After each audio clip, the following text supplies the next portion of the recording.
Well, somebody has to do this. I mean, at least the emergency department turn up on time. Is the emergency department today? It is. Good morning, everybody. And welcome to today's Trauma Grand Round. So this is a little bit different from usual, that we're actually going to have an emergency physician introducing the topic of blunt abdominal trauma. The kicker and twist is that it's in the paediatric population. So he's being ably assisted in his endeavours today by Dr. Jikol friend, who used to be an intern resident in this hospital many years ago until she saw the light and went to do paediatric surgery. So I'm going to start with Dr. Highton, and you're all very welcome. Thank you. Okay, so good morning, everyone. So as it says here, we're going to be talking about blunt intra-abdominal trauma in the paediatric population. As Harry said, my name's Nathan, and I'd just like to say a special thanks to Dr. Jikol friend, who's come across from PCH. So what are we going to look at today? So we're going to look at a little bit of the data surrounding intra-abdominal injuries. We're going to have a look at some cases, some differences between how you treat adults versus children, a little bit of diagnostics and ongoing management. So, a little bit of data. So, the data that I've got from here has been collected from Cameron Palmer, who's one of the trauma data managers at Royal Children's Hospital in Melbourne. Perth Children's Hospital doesn't have a formal trauma registry, and so I've been getting the data from there so that I can make a comparison between another Australian metropolitan trauma centre. So there are three areas that are not going to be directly addressed during this presentation. The first is mortality. The presentations that are going to be discussed, there's 530 patients with confirmed intra-abdominal injury, of which 512 of these are blunt intra-abdominal injuries. Of these patients, 11 all but died.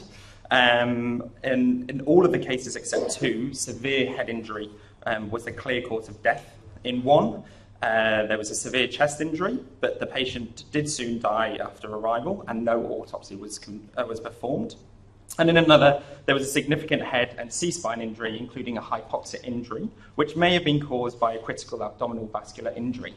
So, per se, intra-abdominal injury in the last 10 years of this data contributed to one death. The second point of interest is that interventional radiology in this 10-year period, there were only 6 patients with blunt intra-abdominal injury that went on to angiography. And of those, 5 subsequently had embolization. And the third thing that we're only going to cover in a small amount of detail is the use of CT. So in this data population, around 90% of all the intra-abdominal injuries had a CT at some point. Given the position of RCH as a tertiary referral centre, though, more than 30% of these received the first CT at the referring hospital. So it's difficult to speculate exactly what their diagnosis was based on, so we can't really comment any further on that. But let's look at who was involved. So, who sustained these intra-abdominal injuries? So, if we look at the patients presenting over this 10-year period, we can see that over the decade there was 150,000 children who presented for acute management of some sort of injury. So, RCH receives around 80 to 90,000 ED presentations annually, and just in 2017, more than 20% of these were due to some sort of acute injury. Now, of course, most of these 22,000 are going to be some sort of minor injury, but and these aren't obviously serious, but 22,000 of these are admitted every year for further observations and further investigations. So, as I said, 530 patients were found to have intra-abdominal injury, and 512 of these were blunt. The other ones that were on here are either penetrating injuries or ingestion injuries, which cause intra-abdominal problems. So as you can see, these patients aren't seen infrequently. However, that's about 1 a week on average, but they are relatively uncommon. So how do these children injure themselves? So we'll come back to the who in just a second, but how do they injure themselves? So not surprisingly, 2/3 of all of the intra-abdominal injuries come from transport-related mechanisms, which you can see in all the different shades of green. The most common are being the occupants in a motor vehicle accident or colliding with handlebars from either a bicycle, motorcycle or scooter. Being hit by a car as a pedestrian or while riding a bike is also quite frequent. And in terms of other mechanisms, falls from the sports injuries are both common, while the other half of the other category are from horse-related incidents. So how does this relate to the WHO? Well, we know that testosterone in children make you a little bit more stupid, and over the age of 3, boys are far more likely to injure themselves than girls. Because of the high number of bikes and motorcycles in our patients, boys' numbers continue to rise in adolescence, whilst girls seem to drop off from the age of 11. And we know that the rates continue going up, but obviously you can see that they take a little bit of a dip towards the end, because that's the age in Victoria at the age of 16, when these children are then treated in the adult trauma centres. So in the 10 years from 2008 to 2017, there are 530 patients who sustained one or more intra-abdominal injury. As you can see, splenic and liver injuries are the predominating solid organ injuries. If we break this down a little bit further, you can see in this graph that shows the more commonly injured organs up to that list on the previous graph, and their injury grades. Not surprisingly, high-grade injuries are comparatively uncommon, while only the grade 5 injuries are being sustained to the liver, kidney, and the spleen. Grade 3 and 4 injuries to the GI tract correspond to full-thickness injuries, which is perforation or transection. So what other injuries are associated with these intra-abdominal injuries? So just under half the patients with blunt abdominal injuries have one or more additional significant injury. Around 20% have lung contusions, and more than 20% have either an additional abdominal injury or an injury to the rest of the thorax. Injuries to the head and upper limb are also common, and although there is an association between lap belt seat injuries and spinal fractures, and being an occupant in a motor vehicle collision, the most common single mechanism for an intra-abdominal injury, only around 5% of those abdominal injuries will also sustain a lumbar spine fracture. So around 1 in 6 or 1 in 7 people will, with these injuries managed at RCH, receive an operation due to this injury. And of course, this varied according to which organ was involved. So what injuries were operated on? So the most common type of injury requiring operation is perforations to the GI tract. The most common in that section is injury to the jejunum, but obviously the GI tract goes anywhere from the stomach all the way down to the rectum. The liver, kidney, pancreas, and especially the spleen, are unlikely to require surgery. So as an interest, in fact, one patient received a partial splenectomy but still had full function of the spleen. So it's been 12 years and a total of 245 splenic injuries since RCH needed to perform a full splenectomy on a child. The withdrawn section here means futility of treatment, and that's usually based on a severe head injury with brain death. And this was recognised, and hence the operation was ceased. So when were these children operated on? So each entry represents an organ being operated on. Other includes exploratory surgery, which did not find any intra-abdominal injury. And if we exclude the small number of patients who are operated on prior to arriving to the Royal Children's Hospital, less than half of those who need to go to theatre for an intra-abdominal injury are operated on within 6 hours of arrival to the hospital. And nearly 30% more after 24 hours after their arrival. Those who receive their operations a little bit or a lot later include the majority of patients needing surgery for the liver, kidney, and pancreas. And many of those with those injuries are all hollow, viscous organs. One of my own personal bugbears is analgesia in children.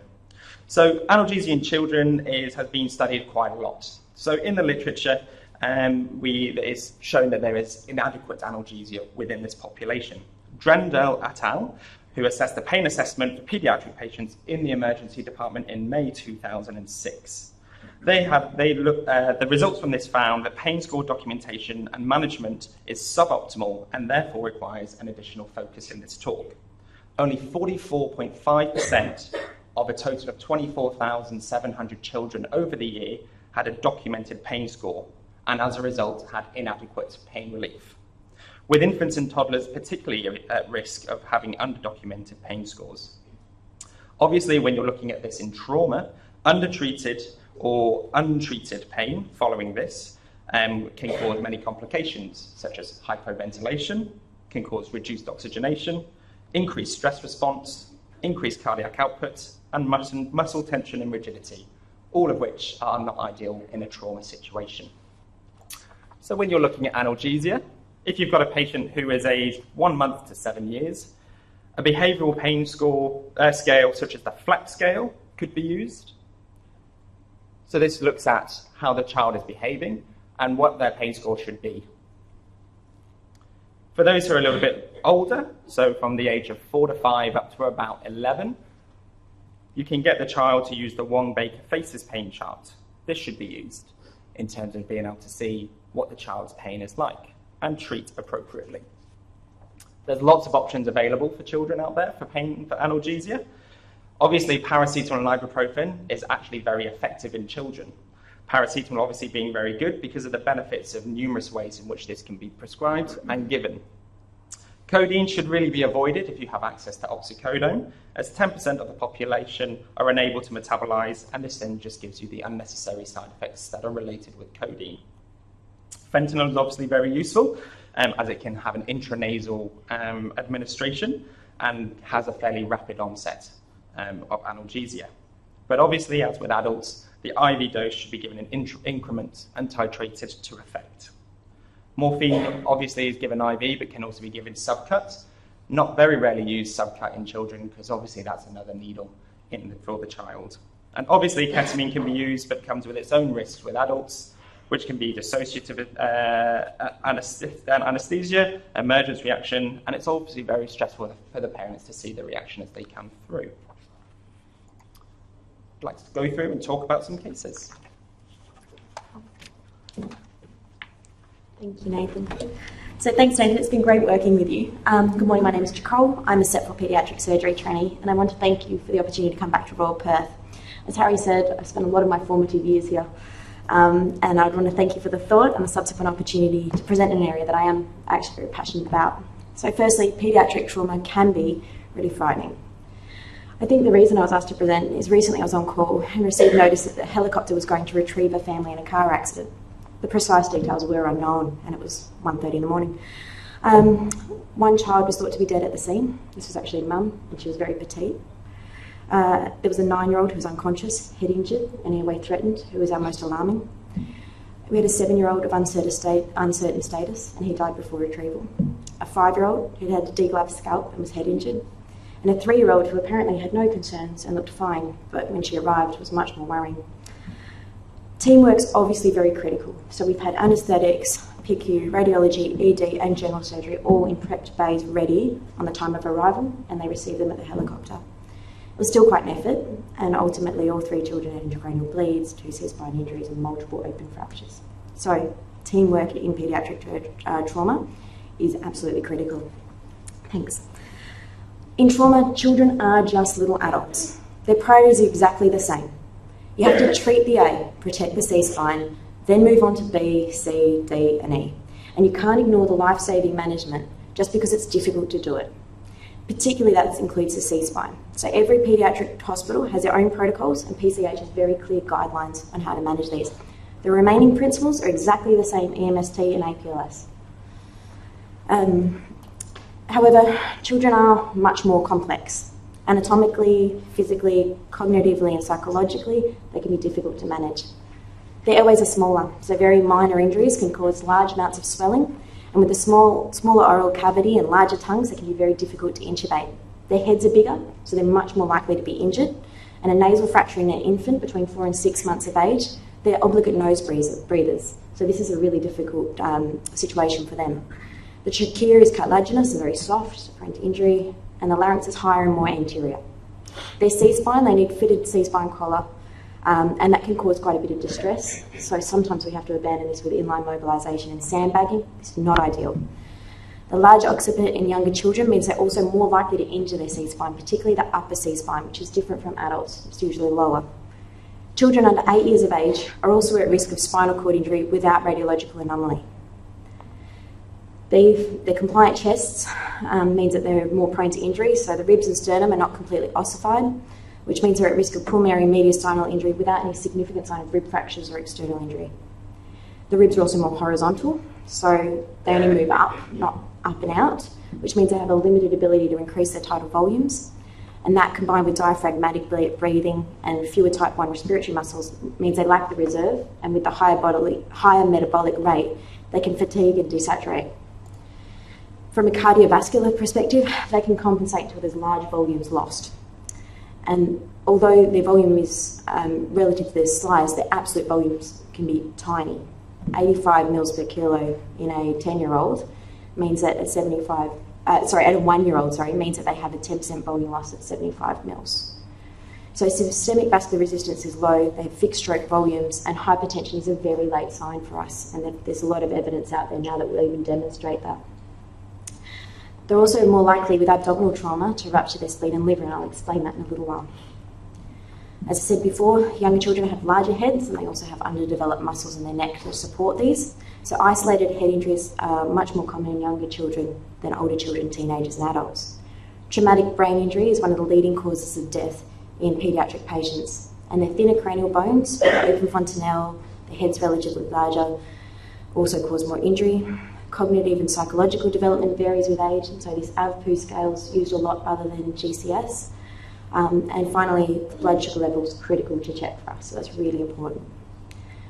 The smaller size of the child means that a single impact is much more likely to injure multiple areas, and the cartilaginous nature of the bones mean that a lack of fracture doesn't mean an absence of injury. So you can have the salter-5 fractures and the buccal fractures, which can be missed, and the protective clothing we have is rarely well fitted if it's worn. Finally, the larger surface area to volume ratio really puts them at risk of hypothermia, so we need to rewarm these children straight away. Thanks. So non-accidental injury is quite serious. There was a study from the USA that showed that clinician suspicion reporting found that 50% of the children that were reported had confirmed non-accidental injury. However, when referred for the trauma patterns alone, which I'm suggesting above here, and removing the clinician's suspicion of socioeconomic factors and race, there was still 50% confirmed non-accidental injury. So we have to look at this really objectively, and you're better to over-report than under.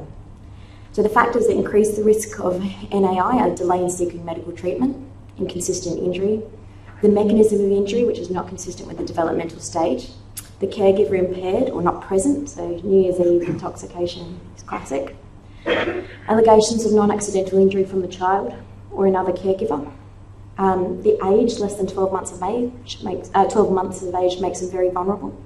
Circumferential burns, and that's the picture up there. So the classic is holding them in a bath at the base, and they get a donut-bearing pattern of their bottom. Bruising in less than 9 months old. The picture up there is bite marks on the arm. Face, ears, buttocks, back and hands. So the RCH guidelines are a fantastic resource, and they have a great picture of which areas are more likely to be caused from an accident and which ones are more likely to be caused from non-accidental injury. So things like the face, children will protect. Posterior rib fractures, which is the picture up there, and multiple injuries, particularly of different ages, are suspicious. So observations in paediatrics also vary with age, and this is probably one of the hardest things to realise. I remember as a resident very subtly telling a neurosurg colleague, Regstrar, that the PICU patient we were looking after was actually very unstable. So he's 5 years old, and as you can see, he had a heart rate of 60 and a systolic blood pressure of 120. He was incredibly unstable for his age because his ideal heart rate was 120, and he was a hypertensive with an expected systolic blood pressure of 80. So their observations aren't the same. As I've already mentioned, I said I'd discuss more. Paediatrics patients have a relatively thin abdominal wall, and this offers less protection, particularly for the liver and spleen, because they're below the rib cage in their placement, and they also occupy a much larger portion of the abdomen. Common injuries are the motor vehicle crash with the seatbelt injury, as you can see, and the bicycle handlebar injury, which again you can see on the other side. These are increased risk of bladder injury as well in infants because they have a relatively shallow pelvis and their bladder sits higher and is also intra-abdominal. So as we said, the compliant abdomen wall means that very subtle signs actually suggest quite significant injury. If we see these, we're worried. So FAST scans are controversial. Holmes' study in 2017 is a large randomised control trial which did not support the routine use of FAST scan in stable paediatrics trauma patients. It's very user dependent. You need to find someone that regularly scans. If there's no findings, it's false reassurance, so we'd still want to see the child. An absence of free fluid on fast does not rule out significant intra-abdominal injury. The presence of free fluid on fast scan also does not mandate laparotomy. However, it doesn't cause harm if the child's stable and it's not affecting your overall clinical time. And if they're hypotensive and unstable, it can help to determine causality. So as I've mentioned before, spinally injured and head injured children will also be hypotensive, and that can also be from hypovolemic shock from the abdomen. So sometimes it comes into a role there, but realistically we can get them to the CT CAT scanner, usually in our tertiary centres, very quickly and distinguish that ourselves. The only thing that I've found is useful is that in some children with very subtle injuries, so I had a little girl that had fallen from a door frame nearly 2 days before and had very mild abdominal pain.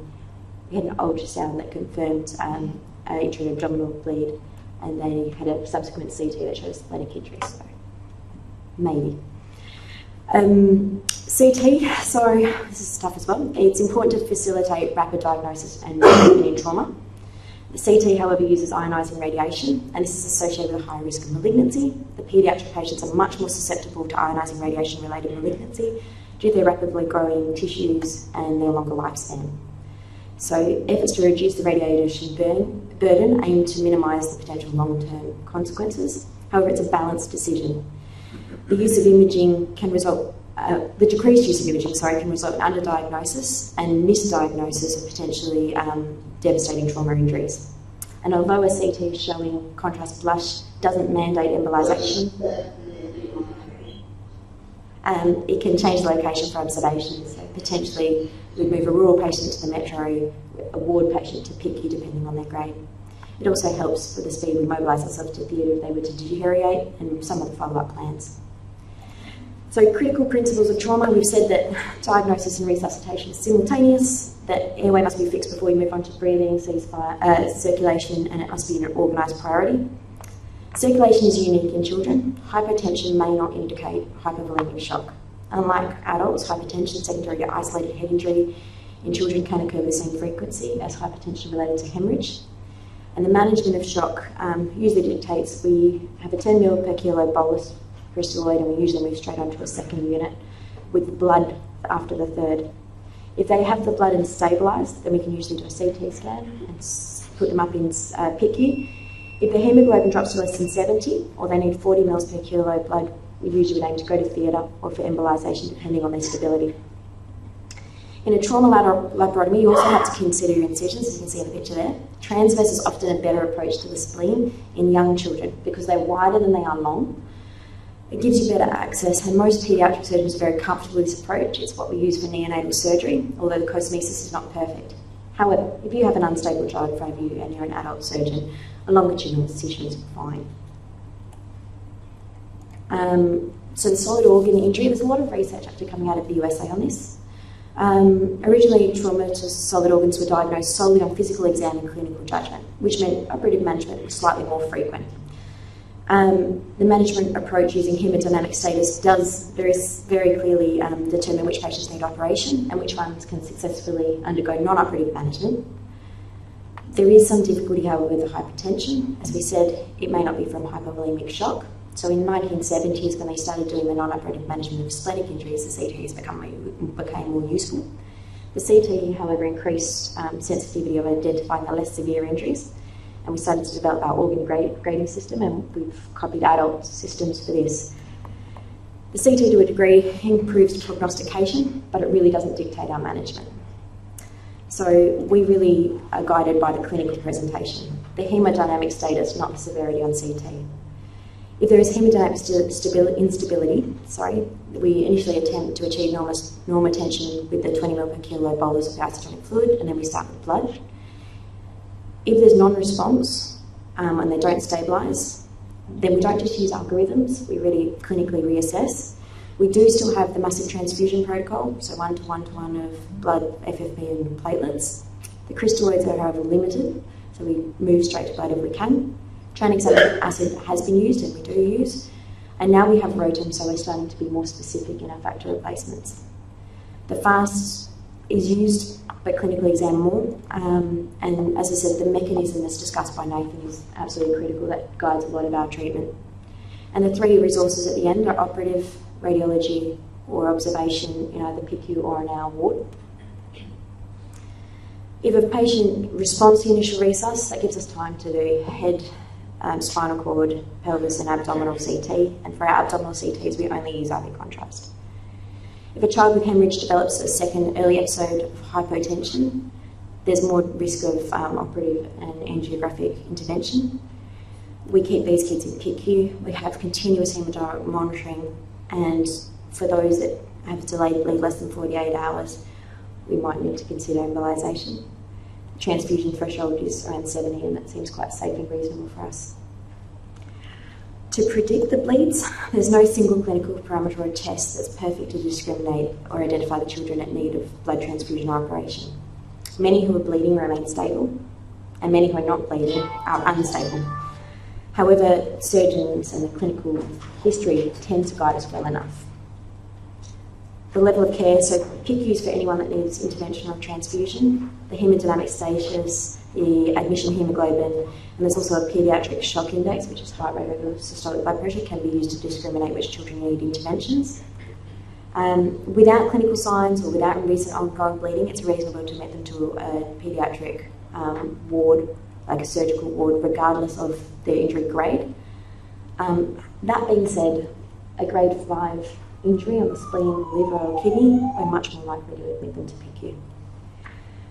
So the length of stay, that's another controversial area in peds, and it does vary. The American trauma guidelines say you do their grade plus 1 day, but the Atomic Group, who are a large group study out of the USA, multi-centre prospective database, which is our biggest, say that there's a possibility of less than 24 hours of observation. We're not that brave yet. Maybe because we've got more rural population and we don't want to send kids back unstable, but certainly it's got good evidence. So a stable patient would be admitted, we'd monitor the vital signs, we'd look at their clinical exams, and we'd check their hemoglobin again, usually 12 hours later. So who fails? Very few. The PECON study in 2016 found a splenectomy rate of about 7% and a laparotomy about 3% for liver, and almost none of the renal kids. The home study found a failure of non-operative management for 3% for liver and kidney and about 4% for spleen. So the risk factors are the high injury severity score, the lower GCS at presentation, the higher organ injury grade or multiple organs involved. So grade 1 and 2 have very low rates of failure, and age doesn't seem to impact on this. So what causes it, or what makes us go to theatre? Hypovolemic shock and hemorrhage at about 50%, but a large proportion are from peritonitis or gross soiling. The other ones are things like ruptured diaphragm. So angioembolization, this is exciting for us. We've now got 3 interventional radiologists, which is pretty exciting. Angioembolization for splenic injury. In adults, you have, for contrast extravasation, angioembolization has revolutionised the management. But non-operative management is so successful in peds, the significance actually questions of contrast extravasation. A lot of these children actually don't need any treatment and they seem to clot themselves. So the angioembolization is based on a physiological response on those that are failing non-operative management. So if you have to keep transfusing, consider it after a few days. Liver injuries, it's very rare for them to proceed to angioembolization as well. It may be beneficial in select cases, but most of the interventions for things like bile leak. And finally, for renal injury, it's probably the most accepted and does increase the success of non-surgical management. But it's unusual to have to proceed that way either. Now, this is a hard one, discharge and follow-up care. I don't know if you've ever tried to activity restrict a 5-year-old. Forget it.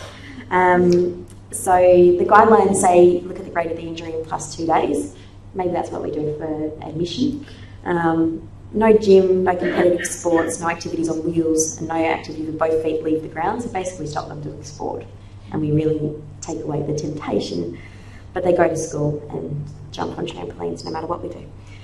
Re-imaging after spleen or spleen or liver injury, there's no routine management for those. We do re-image if they come back dizzy, lightheaded, jaundice, have abdominal or shoulder tip pain. We do tend to re-ultrasound at roughly 6 weeks to 3 months and see them back in our clinic just to be sure. After a renal injury, depends on the grade. So it's a very severe high-grade injury. We might do a DMSA to look at scarring and healing. And if there's a urinoma or an injury to the collecting system, you might follow up with an ultrasound as well. Usually this is done at around 3 months.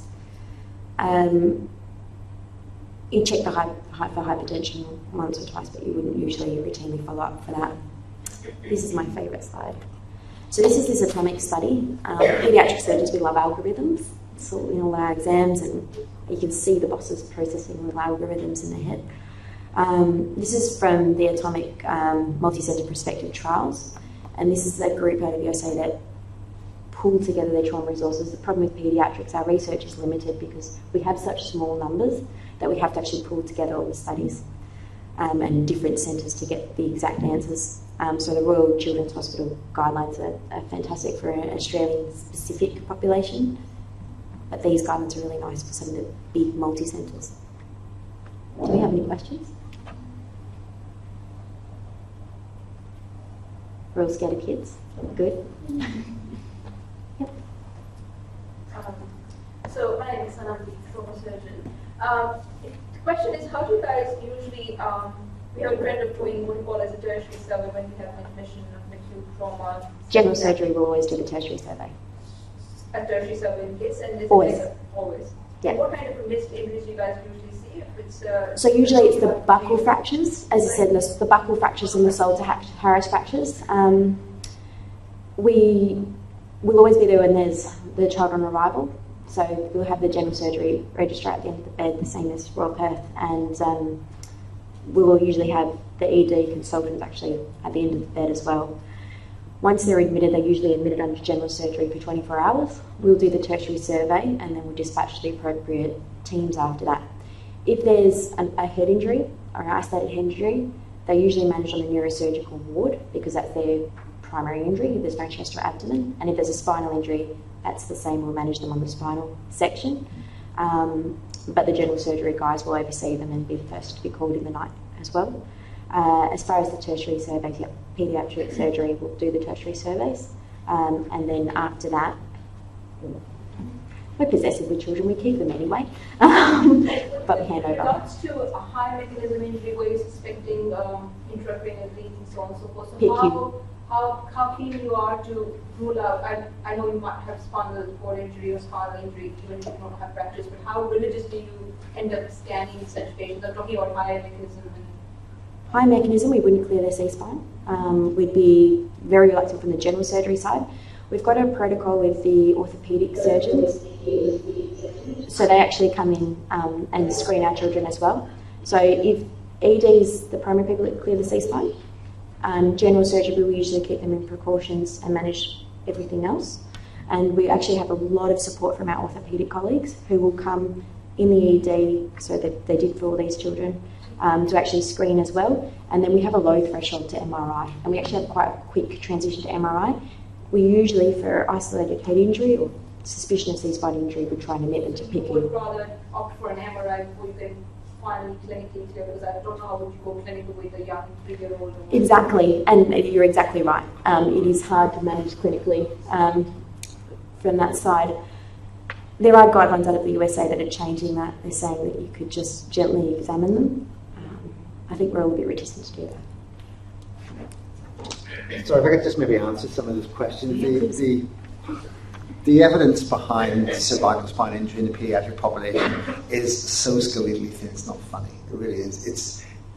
It's almost like abdominal trauma. It's an all or nothing. They're either going to have something really bad or not anything at all. I think we've got an unhealthy paranoia about these things. Yes, it's right to be concerned, but if you've got a kid who's 24 hours down the track and there's no evidence of any cervical spine problem, you can probably forget it at that point. The unconscious ones who are intubated head injuries are a completely different sort of kettle of fish. They do require that sort of imaging. And MRI is actually a better form of imaging in that case because they are intubated and they're not going to move or anything like that. just to echo what Jikol had said, there is no way on this earth you can keep a 3-year-old still for even more than 5 minutes. They'll declare themselves. If they've got a cervical spine injury, they will move. Trust me, they will not move. That's true. Are there any other questions? I just had a question, sorry, Yep. right at the back. Just about, you mentioned that the initial resusc in hemorrhagic shock in trauma patients and paediatrics to be normal saline. And I just want to clarify that that's what you're, because I've done APLS this year and the guidelines there are 10 mils per kilo blood if available and only blood is not available to use saline. So I'm just wanting to clarify that position. Okay, so the question was, what's the fluid resuscitation regime now in hemorrhagic shock? The APLS guidelines have changed recently within the last year about this. Traditionally, they always advocated this 20 ml bolus per kilo. 2 boluses of that, then followed by 10 mils per kilo of blood. So in keeping with adult guidelines, they're now bringing that blood forward. So it's really now becoming the second fluid that they're getting. So the initial fluid resuscitation is 10 mils per kilo of normal saline, and then blood 10 mils per kilo after that, and boluses as required until the friend arrives, literally. What? You're not going to tell bad jokes all day. Any other questions at all? So I do paediatric APLS teaching, so I do a bit about it. Yep, sorry. Just in regards to fast scans, so you said it's not particularly useful, and even if you see free fluid, it's not particularly useful. So is there, even though we can do it, if it doesn't delay, etc., we can do it, but why do it in that case? Is there any role at all? Is there any situation where it would be helpful? Okay, so the question is, do we do fast scans? Swithin has just run away, so I'm going to handball this one. It's a tough one. In a hemodynamically unstable child who you're trying to work out on the table whether they're bleeding intra-abdominally or intracranially, clinical exam is obviously the best, and the mechanism of injury guides your treatment. If you're really strapped for that, I think there's a role for fast scan then to determine if you're trying to rush to theatre for the abdomen or whether you're trying to get them to CT for the head and C-spine. We've never really had that bigger traumas in PCH to try and guide that decision, but that's what I've spoken to my bosses about when fast scan comes to its own. The second side of it then is for a child that you think has absolutely no injury and is completely delayed, like the child I said that was nearly 3 days post falling out of a door, which I thought was such a minimal mechanism of injury. They've done a fast scan and found signs of a splenic injury, and in that case we've done a CT scan which is confirmed and actually got admitted and observed. It doesn't change your management as such, but it can change your prognostication potentially. It's the clinical signs majority and the mechanism of injury that really should guide you. But perhaps over the next few years, as we're getting better and better at fast scans, it may play more of a role. I've just one question on that. It's a pity Swithin has sort of run away a little bit. We do know that ultrasound, formal ultrasound scan is very good for solid visceral injury, especially in that situation you described where it's a presentation 2 days down the track. The likelihood of them having an intra-abdominal perforations or a macroscopic. Would there be a role in that sort of situation for just ultrasound scanning? I'm sorry, what was I saying? I thought you were telling. No, I'm asking you a question. So does it have a role in perforation? No. Now, if somebody has a delayed presentation of 2 days, the likelihood of having a perforation is minuscule, but there still is a likelihood of a solid organ injury. And would ultrasound be more useful in that circumstance as the only motivating that's what I've used it for. That's definitely. So the ultrasound can be very useful in those stable kids that have presented 2 or 3 days later. And then usually we still end up CTing and look for that. But yes, the ultrasound actually does have a role. And the other thing is, if you're going to do a follow-up scan, there's sometimes a role for admitting the patient, ultrasounding after 4 or 5 days, and then having a comparative ultrasound for their follow-up if they've had a high-grade injury. So to be logistically correct, that's not actually a fast scan you're doing, it's an ultrasound. Formal ultrasound. Formal ultrasound's more useful if you can arrange it, yes. Yeah. Are there any other questions? Okay, we might just leave it at that. Thank you very much both to Nathan and to Jikol.